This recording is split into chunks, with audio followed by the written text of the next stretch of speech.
তৃতীয় পাঠ মুসাফিরের নামাজ সফরের নিয়তের শর্তাবলী কসর শুরু করার সময় কসরের সময়সীমা মুকিম বা মুসাফিরের পেছনে ইক্তিদা করা ও বসবাস স্থানের নামাজের বিধানাবলী নিয়ে আলোচনা। মুসাফিরের নামাজের বিধান।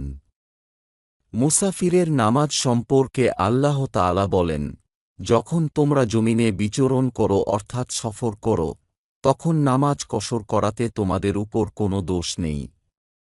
সূরা আন-নিসা। হযরত আনাস রাদিয়াল্লাহু আনহু হতে বর্ণিত, একদা আমরা রাসূলুল্লাহ সাল্লাল্লাহু আলাইহি ওয়াসাল্লাম এর সাথে মদিনা থেকে মক্কার উদ্দেশ্যে বের হলাম। তখন তিনি আমাদের মদিনায় ফেরা পর্যন্ত 4 রাকআত ফরজ নামাজকে 2 রাকআত করে আদায় করলেন। সহিহ আল বুখারী ও সহিহ আল মুসলিম।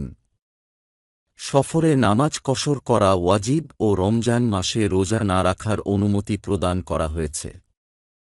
সফরের সর্বনিম্ন পরিমাণ হল মধ্যম চলার গতি, যার দূরত্ব বছরের সবচেয়ে ছোট 3 দিনের চলার পরিমাণ। মধ্যম চলা মানে পায়ে হাঁটা বা উটে সফর করা।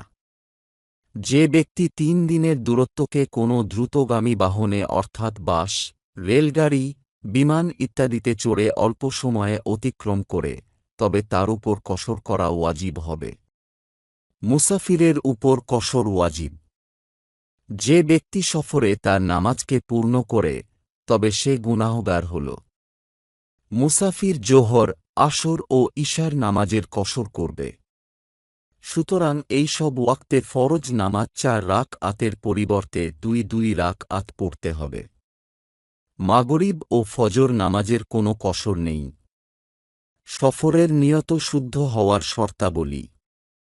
সফরের নিয়তের শুদ্ধতার জন্য 3টি শর্ত আছে, যথা: 1. সফরের নিয়তকারী প্রাপ্তবয়স্ক হওয়া। সুতরাং সফরের নিয়তকারী অপ্রাপ্ত বয়স্ক হলে তার উপর কসর ওয়াজিব হবে না। 2. সফরের নিয়তকারী তার সফরে স্বয়ংসম্পূর্ণ হওয়া। সুতরাং সফরের নিয়তকারী যদি এমন ব্যক্তির অনুগামী হয় যে সফরের নিয়তকারী নয়, তাহলে তার উপর কসর ওয়াজিব হবে না। যেমন, স্বামী সফরের নিয়ত না করলে স্ত্রীর জন্য সফরের নিয়ত গ্রহণযোগ্য নয়, কারণ স্ত্রীলোক স্বামীর অনুগামী। মনিব সফরের নিয়ত না করলে খাদেমের সফরের নিয়ত গ্রহণযোগ্য হবে না, কারণ খাদেম মনিবের অনুগামী। আবার কমান্ডার সফরের নিয়ত না করলে সৈনিকের সফরের নিয়ত গ্রহণযোগ্য হবে না, কারণ সৈনিক কমান্ডারের অনুগামী। 3. পায়ে হাঁটায় সফরের দূরত্ব 3 দিনের কম না হওয়া। কসর শুরু করার সময় মুসাফির নিজ পল্লীর আবাদি বা শহরের উপকণ্ঠ হতে বের হয়ে পাড়ি দিলে কসর জায়েজ হবে। শুধু সফরের নিয়তের কারণে কসর জায়েজ হবে না। আবার মুসাফির নিজ ঘর হতে বের হয়ে পল্লীর আবাদি বা শহরের উপকণ্ঠ অতিক্রম না করলে সেক্ষেত্রে কসর জায়েজ হবে না। কসর যে কোনো সফরের জন্য হতে পারে, যেমন হাজ, জিহাদ, ব্যবসা ইত্যাদি। মুসাফির সফরে 4 রাকআত নামাজকে অর্থাৎ প্রথম 2 রাকআতের পর বৈঠক করে সম্পূর্ণ পড়লে শেষের 2 রাকআত নফল হিসেবে গণ্য হবে।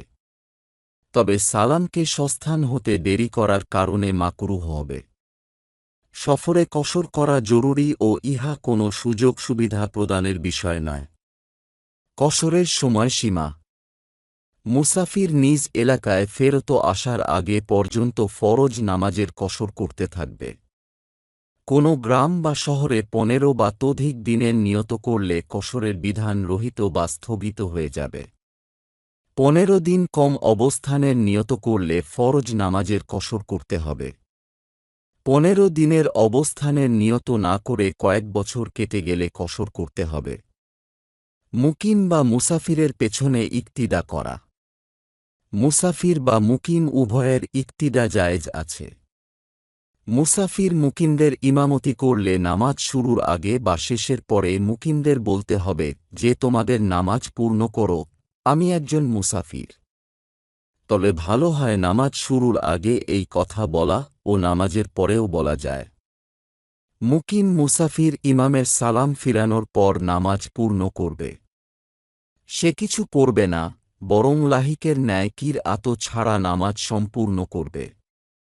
লাহিকের ন্যায় অর্থাৎ যে ব্যক্তি ইমামের সাথে নামাজ শুরু করে কিন্তু হাদাস হওয়ার কারণে নামাজ ছেড়ে অজু করে ও নামাজ শেষে ইমামের সাথে শরিক হয়। সফরে 4 রাকআত ওয়ালা নামাজ ছুটে গেলে 2 রাকআত কাজা করবে। আর তা সফরে বা হাজরে অর্থাৎ মুকিম অবস্থায় কাজা হোক। মুকিম অবস্থায় 4 রাকআত ওয়ালা নামাজ ছুটে গেলে কাজা করবে। আর তা সফরে বা হাজরের কাজা হোক। বসবাস স্থানের প্রকরণ ও তার বিধানাবলী। স্থায়ী আবাস আরেক স্থায়ী আবাস দ্বারা বাতিল হয়। কেউ নিজ বাসস্থান ত্যাগ করে অন্যখানে বসবাস শুরু করলে তা স্থায়ী আবাস হিসেবে গণ্য হবে। অতঃপর কোনো কারণে পূর্ব বাসস্থানে ফিরে এলে তাকে কসর করতে হবে, কারণ তা এখন তার আবাস নয়। অস্থায়ী আবাস অন্য অস্থায়ী আবাস দ্বারা বাতিল হয়। অস্থায়ী আবাস স্থায়ী আবাসে ফিরে আসার দ্বারা বাতিল হয়ে যায়। অস্থায়ী বাসস্থান সেখান হতে অন্যত্র সফরের কারণে বাতিল হয়। স্থায়ী আবাসস্থল ওই স্থান যা নিজ বাসস্থানরূপে গ্রহণ করে।